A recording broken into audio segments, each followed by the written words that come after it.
Okay, I want to talk more about this speech, Rushmore, Truths, and Enemy Media. And I want to just try to explain something about why I say this idea about it's so consequential what's happening. And this speech was so consequential. Many, many, many patriots, pundits, people who love this country, many have been watching what the left is doing, the unbelievable violence on our streets, the complete determination of the left to, sorry, we're having a little studio difficulty here, laughing about the determination of the American left to not only permit these kind of protests and permit them to go on, but literally to allow them, to encourage them, to legitimize them. You can't hear one Democrat politician in this country even mildly criticizing what the left is doing, even mildly in any way attacking what the protesters are doing. The left in this country has is legitimizing this radical attack on America. And President Trump at numerous points in this speech at Mount Rushmore called him out on it. He just, what the left is trying to do, and when I say the left, I mean the elected Democrats in Washington, the House, the Senate, the leaders of the Democrat Party, Democrat politicians all around this country are mute. They are silent. They're watching these protests. They don't speak up and say, hey, wait a minute, this isn't really justified.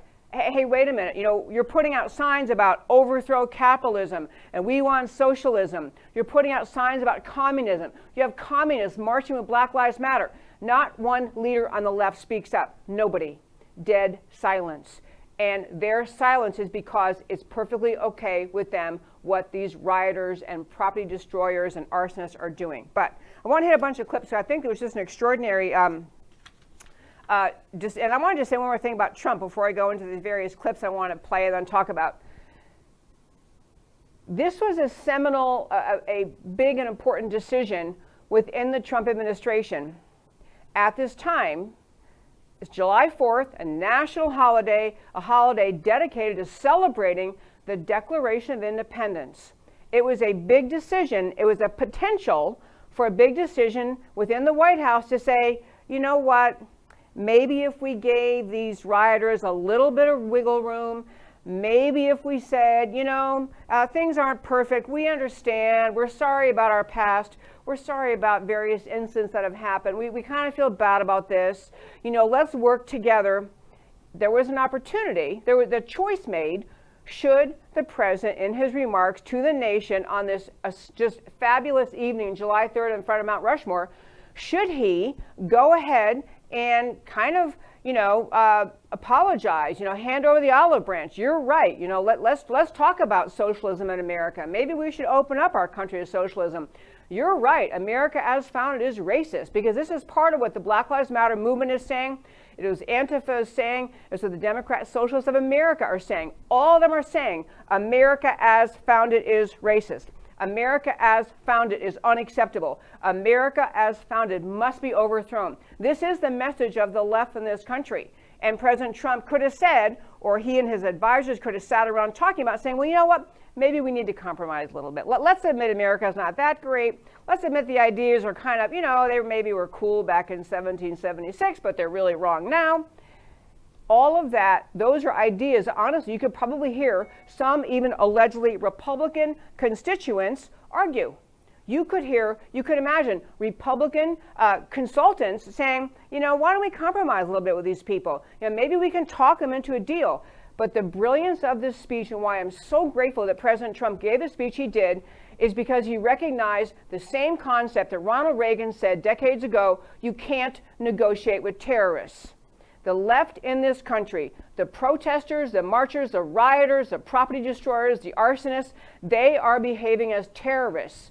They are terrorizing America's streets, terrorizing families, businesses, in America's cities. And what President Trump and his advisors came around to, obviously, given the content of his speech, was we don't negotiate with terrorists. And the very idea of America, the beauty and the greatness of America as founded, is not to be negotiated away. We are not going to negotiate. We're not going to say, well, okay, we'll just surrender this little bit of America as founded. We'll surrender this. And otherwise, because they recognize you can't negotiate. Negotiating with today's Democrat Party, negotiating with the terrorists who are part of Antifa and leading Black Lives Matter and Democrat Socialists of America, these people do not want to come to a reasonable central decision. They want to overthrow America. And this is Trump, as you heard him say a moment ago, recognizing this is revolution we are seeing in our streets, and it is a revolution to overthrow America. And his speech was basically, can be summarized as, not on my watch. America as founded, the good, noble greatness of America as founded. We're standing up for it, and we're not compromising. So now I'll go to several of the incredibly great clips, because he had so many of them. He started talking about the founders who signed the Declaration of Independence. And that was, this is clip 2, Matt the Wonderful, a short clip with President Trump describing the founders and what they did when they signed the Declaration of Independence. Our founders launched not only a revolution in government, but a revolution in the pursuit of justice, equality, liberty, and prosperity. No nation has done more to advance the human condition than the United States of America. It was all made possible by the courage of 56 patriots who gathered in Philadelphia 244 years ago and signed the Declaration of Independence.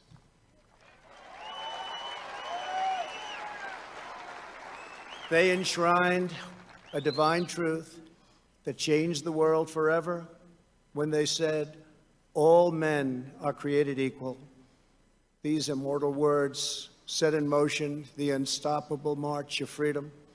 Our founders boldly declared that we are all endowed with the same divine rights given us by our Creator in heaven, and that which God has given us, we will allow no one ever to take away, ever. Okay, it was a great speech. I just felt refreshed and inspired. I think that President Trump really spoke to the base in his country, the voters who support him, and frankly, many Americans, even Democrat Americans, certainly the vast majority of Americans who register as independent, because they've been watching not just the violent destruction the left is inflicting on America, but the attacks on the very idea of America, the attacks on America as founded, the description by many leftists of America as a deeply racist nation, racism woven into its founding, and they were waiting. So many people in America were waiting for someone to say, waiting for a national figure to stand up for America, to call out the lies of the left, to call what the left is doing to America lies, what the left says about America. This was a conscious choice by the Trump administration, a brilliant choice. I think it'll be very successful in galvanizing Americans to realize how radical the left has become and how you must stand strong for your country. Next clip I wanted to play, he describes a little bit what's happening. This is clip 3, a little bit what's happening in the cities where we have such destruction going on. And yet, as we meet here tonight, there is a growing danger that threatens every blessing our ancestors fought so hard for, struggled, they bled to secure. Our nation is witnessing a merciless campaign to wipe out our history, to fame our heroes, erase our values, and indoctrinate our children.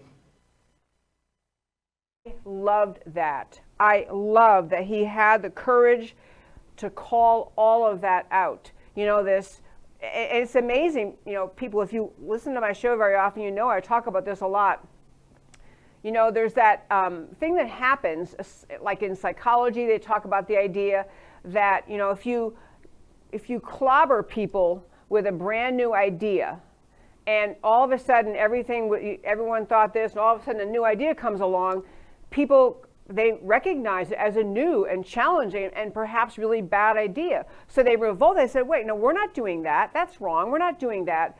What has happened in America, though, over decades is an insidious, growing, snake-like infiltration of our education system, our culture, our media, our music, our entertainment, our just common political culture. There has been just an insidious undermining of the beauty and greatness of the founding ideas of America. The left is thriving on this. The left is the source of this. It is their purpose to slowly eat away at the fabric of America, the fabric of the love of the founding ideas of our country. And so President Trump is not just saying, mob's bad, shouldn't break store windows, shouldn't burn police cars, shouldn't be shooting people. He's getting at the deeper idea of what the left is doing, wiping out our history, erasing our values. And this has been what we're watching in the last months in America is the culmination of literally decades of efforts of the American left to dissipate, to dissolve America's trust in, love of the values of America's founding, to plant the seeds of dissent, disagreement, actually disgust with patriotism. It is an ongoing effort. It's been years in the making, very much accentuated during the 8 years of the Obama administration. And now here we are in 2020 with the streets just bursting with evil violence, destructive violence, and you have the leftist silent, and the destructive violence is not, they're not saying until we get X, Y, Z, these are our demands. They're just destroying. They have cultivated a mentality, the left has cultivated a mentality among too many Americans that at its core just says America's not a good country, that it's worthy of being attacked, it doesn't deserve all of its success and prosperity, America is evil, and these protesters feel justified in trying to destroy it. These protesters don't think they're destroying something good. They've been convinced America's bad. But the next clip I want to play, this is clip 4, and President Trump goes in even a little bit deeper in talking about who these mobs are. And I want to have you hear what he had to say. It was a really good point he made. Angry mobs are trying to tear down statues of our founders, deface our most sacred memorials, and unleash a wave of violent crime in our cities. Many of these people have no idea why they're doing this, but some know exactly what they are doing. I was glad he made that point, and I've tried to make that point. I thought it was a very eloquent and simple way he made that.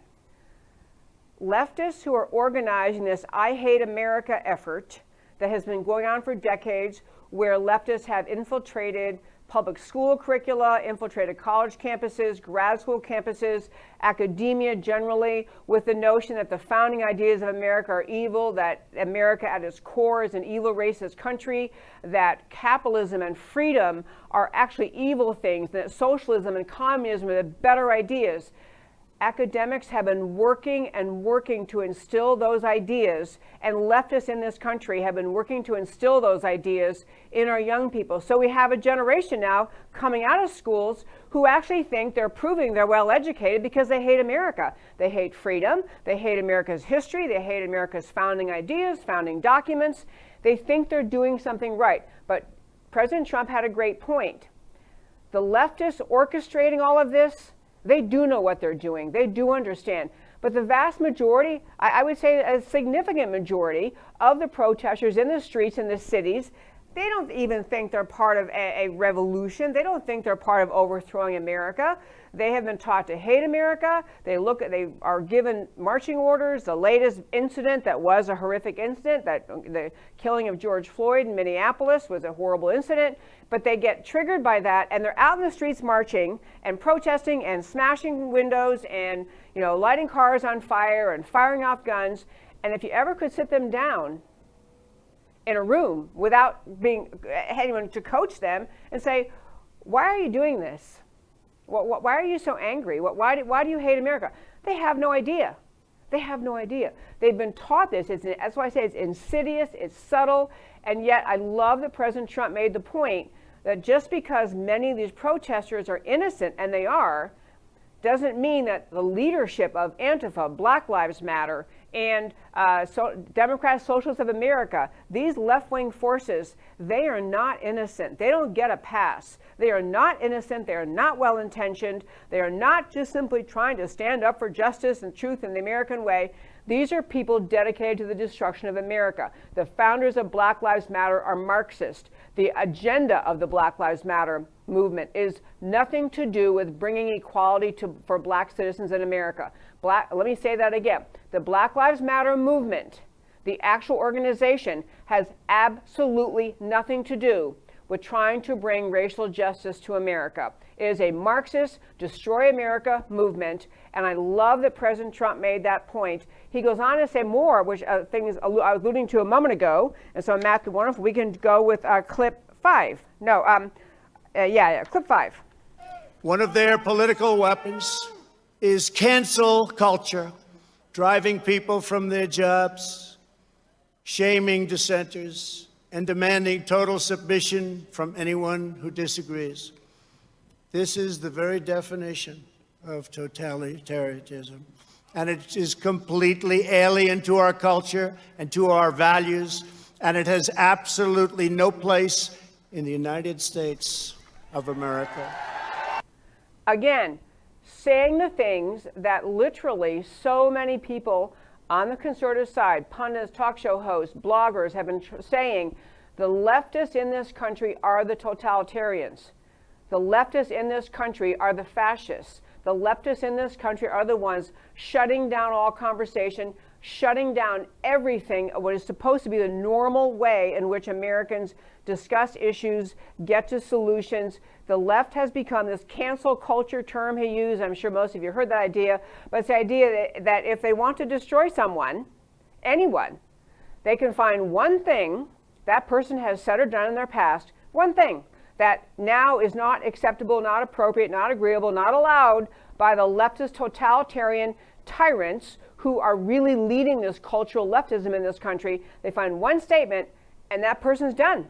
They must be fired from their job. We now have people, I was going to do a litany of stories, but I really wanted to focus on the speech today, but a litany of stories of people in this country in the last month who've lost their jobs for saying things like all lives matter, for saying things that they support diversity and inclusion. These concepts, this whole notion, the left can say who can speak and what exactly you're allowed to say. And if you say anything that deviates slightly from the leftist, the predetermined, the list of things you're allowed to think and say, they will attack. It's more, we used to call it the Twitter mob. It's much more than a Twitter mob. It is just the mob of the left piles on, attacks, ridicules, contacts your employer, contacts your coworkers, shames you in social media. So people who are truly successful people in business are driven out of their jobs because of one statement they made that at the time may have even been acceptable. One statement, one action that is now deemed unacceptable by the left, and the person's gone. They're just gone. This is totalitarian. This is scary. This is scary time, people. And I'm so grateful and so proud of President Trump for speaking up and calling out the cancel culture and using the word totalitarian, even though he stumbled a bit saying it. Using the word totalitarian was exactly what he should have done. It's calling out the left. And honestly, I think there are millions of Americans who heard this speech on July 3rd and were heartened, said, this is great. President Trump does get it. He sees what the left is doing to this country. He sees how they are shutting down this country and our normal behaviors as a society. There was one story, I had a bunch of stories, I put them aside for another day, but one story was most amazing. Some guy, I think he was a Boeing executive, and he had served in the military prior to his leaving the military and joining Boeing, and a statement that he made decades ago related to whether the American military should have women in combat, which is still a valid question. Many, many women, even women who serve in the military, have said women really can't handle combat the way men can handle combat. But whatever you think about that issue, he made a comment very popular at the time. I don't know his exact words, but he made a statement about didn't think women should be in combat in America's military. And he was an executive at Boeing driven out of his job. And there's story after story after story like that. So this bravery of President Trump at his speech at Mount Rushmore, July 3rd, saying this cancel culture, this totally intolerant, totalitarian, tyrannical left cannot be allowed to change America. It was a great, great speech. Next one he had. It was clip 6, and this is, it does a great job talking about the leftists in this country becoming the fascists. They are the fascists in this country. This is clip 6. In our schools, our newsrooms, even our corporate boardrooms, there is a new far-left fascism that demands absolute allegiance.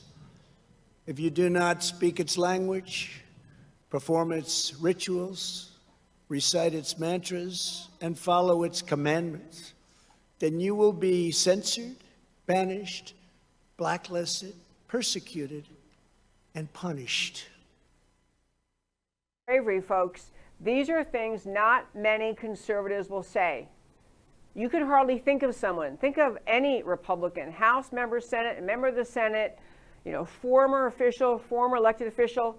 They won't say these things. And the thing is, the battle in America to preserve this country is not merely in the ballot box in November of this year. The ballot is in the culture. The battle is in the culture. The battle is in what is it okay you're allowed to do, you're acceptable to do in this country. What is acceptable to say? What are you allowed to say out loud at work? What are you allowed to say out loud in your community?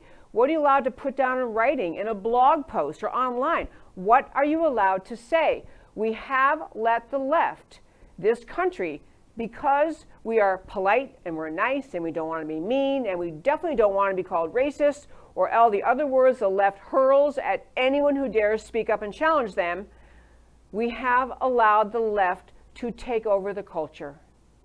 It's easier to be silent if you are conservative than to say, no, I actually think we need borders. I don't mean to be mean, but I support the wall. I think we have to have clear immigration standards that apply to individuals, and we have to apply them. And if people have absolutely no legal right to be here, they need to be sent home. Those kinds of things. A normal mainstream political view has been contorted by the leftists in this country, by the culture-crushing cancel culture of the left that says no one says a word that we don't like. So you can't question the Black Lives Matter movement because then you will be called a racist. But when you point out, but the Black Lives Matter movement is actually run by Marxists. And if you read their own website, which we're going to get to in just a few minutes in this show, if you read their website, Black Lives Matter, there's not even a third of Black Americans who would agree with the crazy that's actually written into the Black Lives Matter agenda. We'll get to that in a few moments. But I want to finish on Trump's speech. He was extraordinarily brave, and he laid the gauntlet down in a way for the remaining time up until the 2020 elections. This is our chance, July 3rd, to celebrate our freedom, to celebrate what we stand for, celebrate what we're going to fight to uphold, which is the basic freedom on which America was founded. One last clip, clip 8, it was President Trump laying blame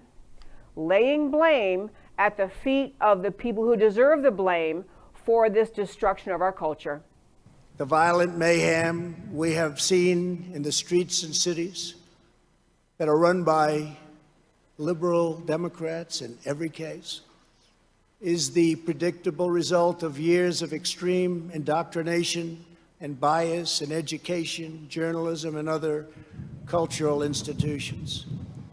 Against every law of society and nature, our children are taught in school to hate their own country and to believe that the men and women who built it were not heroes, but that were villains. The radical view of American history is a web of lies. All perspective is removed. Every virtue is obscured. Every motive is twisted. Every fact is distorted. And every flaw is magnified until the history is purged and the record is disfigured beyond all recognition. Another stellar You talk about a man brave enough to say what many, many, many politicians see. They watch what's happening in the country, watch what's happening in the world, watch what's happening in the streets of Washington. They go home and talk about it with their families and say, gee, isn't this terrible, Madge? Yeah, sure it is, Bill. And they do nothing. And this is a guy who chose this opportunity. And you know, I will tell you that the left, of course, did not like this speech very well. They actually were extremely unhappy about it. He did in the speech, by the way, if you all probably listened to it, he went through and explained very briefly the history in this country, why George Washington, Thomas Jefferson, Abraham Lincoln, and Teddy Roosevelt are the people memorialized in Mount Rushmore. But one last thing he said, and I'm going to just read you his quote, and I'll turn to how the left reacted to this. But President Trump actually called out, and I'm going to embellish on this in a moment, what you have to be thinking to be attacking this country. He said, after running through the 4 presidents and their basic summary of their lives who were memorialized on Mount Rushmore, no movement that seeks to dismantle these treasured American legacies can possibly have a love of America at its heart. Can't have it. No person who remains quiet at the destruction of this resplendent heritage can possibly lead us to a better future. The radical ideology attacking our country advances under the banner of social justice, but in truth, it would demolish both justice and society. It would transform justice into an instrument of division and vengeance, and it would turn our free and inclusive society into a place of repression, domination, and exclusion. People, it was an extraordinary speech. I'm not going to read the whole, but I want to say, even on that point, this gets to something I say often, and I want to hit this point really firmly about this speech. Part of the way the left leftist thinking, the anti-American ideology, undermines our valuing of America is this idea of the moral equivalency of all ideas. That somehow, well, yeah, America has freedom and capitalism, and Cuba has repression and communism, but who are we to say what's better? Who are we to judge? I mean, they're just different ideologies. They try to make the moral equivalency of all ideas as the norm, as the enlightened way to look at things. So this is leftist thinking, just tries to eviscerate the concept of values and ultimately of truth. The president spoke about America in this speech as founded on Judeo-Christian values. He made that point about America near the beginning of the speech. He's made it more in recent speeches. He's onto the idea and willing to say the idea that America's ideas, our founding ideas, were and are unique, and they are rooted in Judeo-Christian values, which include the idea of not forcing religion on people, which include the freedom of religion, not being told when and how to practice your religion. It includes that. But the values that gave rise to the very existence of America, that as a founder sat around trying to write out the ideas, what do we turn to? Where do we turn to find these ideas to create a new nation after we overthrow King George? And they were very clear about turning to Judeo-Christian values. That's what this country is. And there has been an effort, again, by the left, this moral equivalency of all ideas. Who are we to say what's better? We think our values are better, but they think theirs are better. We think America is exceptional, as President Obama said, but hey, the Greeks think they're exceptional. The Brits probably think so too.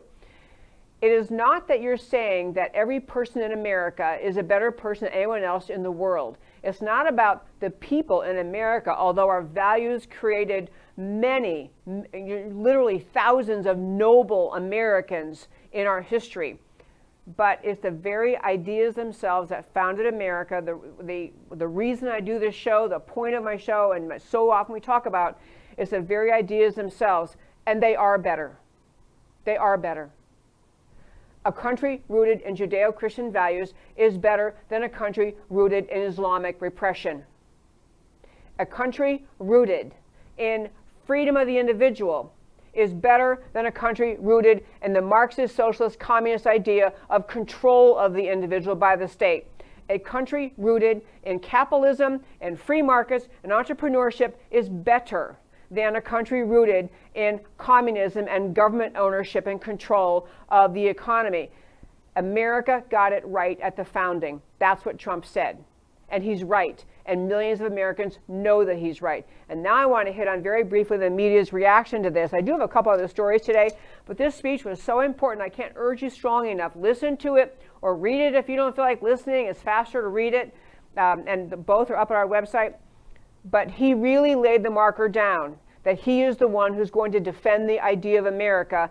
And he's helping America to see more clearly than ever that even if you used to think the Democrat Party was somewhere in the ball field, in the American playing field, they've long left the American playing field. They're way out in the world of socialism, Marxism, communism. That's who the left is in America today. So, unsurprisingly, the left did not like President Trump's speech. I just want to tell you a few things they had to say. There was just a litany of headlines, I'll tell you. This was a very emboldening speech, and it was taking the side of freedom versus the side of leftist totalitarianism. So, of course, the media didn't like it. The AP described his report, Trump pushes racial division. He said nothing in the speech about racial division. He talked about America, the idea, and not letting people destroy America. And by the way, I'll make this point. Every time we talk about this, the leftists in this country, the Black Lives Matter leaders, the thinkers behind that, the thinkers behind Antifa, the Democrat Socialists of America, these are white liberals, white extreme radical leftists running this leftist takeover of America. This whole battle we're watching is not about race, even though the Democrats try to convince you that it is. It's about freedom and whether we're going to hold on to the ideas of America or not. But anyway, so that was how the AP reported. New York Times, their commentary was, President Trump delivered a dark and divisive speech at Mount Rushmore, leaning into the culture wars. Okay, so he's supposed to show up at Mount Rushmore after a month of the left trashing America ideologically and physically and say, hey, isn't it a beautiful night? How about them fireworks? He led with the ideas and he was right to do it. CNN, it says, on a very different 4th of July holiday when many Americans are wrestling with the racist misdeeds of their country's heroes, no, they're not, just CNN is, and confronting an unrelenting pandemic, blah, blah, the commander-in-chief is attempting to drag America backward, stirring fear of cultural change. That one I have to comment. This is CNN, committed 24/7 to trashing everything President Trump does, everything he does. I mean, everything he says and does, they trash, ridicule, malign, and lie about. And they characterize his defense of America as founded, defense of our founders, defense of our heroes, defense of the idea of America as a president stirring fear of cultural change. Yeah, actually, maybe they're right about that, because President Trump he does want Americans not to fear the cultural change the left would bring, which is the destruction of freedom in America. But Americans should know about it. They better be alert to it. They better understand what it is and be ready to fight it. If he helped more Americans be awake to what the left is up to, well, then he did a great thing at that speech. There are just endless other things I could tell you about, headline after headline, trashing it. And by the way, about tons of polling, Americans do not want to have Mount Rushmore or any of our other historic statues destroyed. So another day I'll get into. President Trump did announce he's going to have a launching of a new National Garden of Heroes. He is going to celebrate more statues being built, have a setting of a National Garden of Statues, and he mentioned a whole list of people, and later probably a longer list of people who would be remembered in this history of America. He had Amelia Earhart in there, is one I noticed distinctively. There was a whole list of people. The idea that we love our heritage, we memorialize our heritage, we celebrate it, we don't trash it. Folks, this July 4th speech was President Trump lying in the sand. We're holding on to America and helping more and more Americans see how very, very differently the different kind of future the left would try to bring to this country.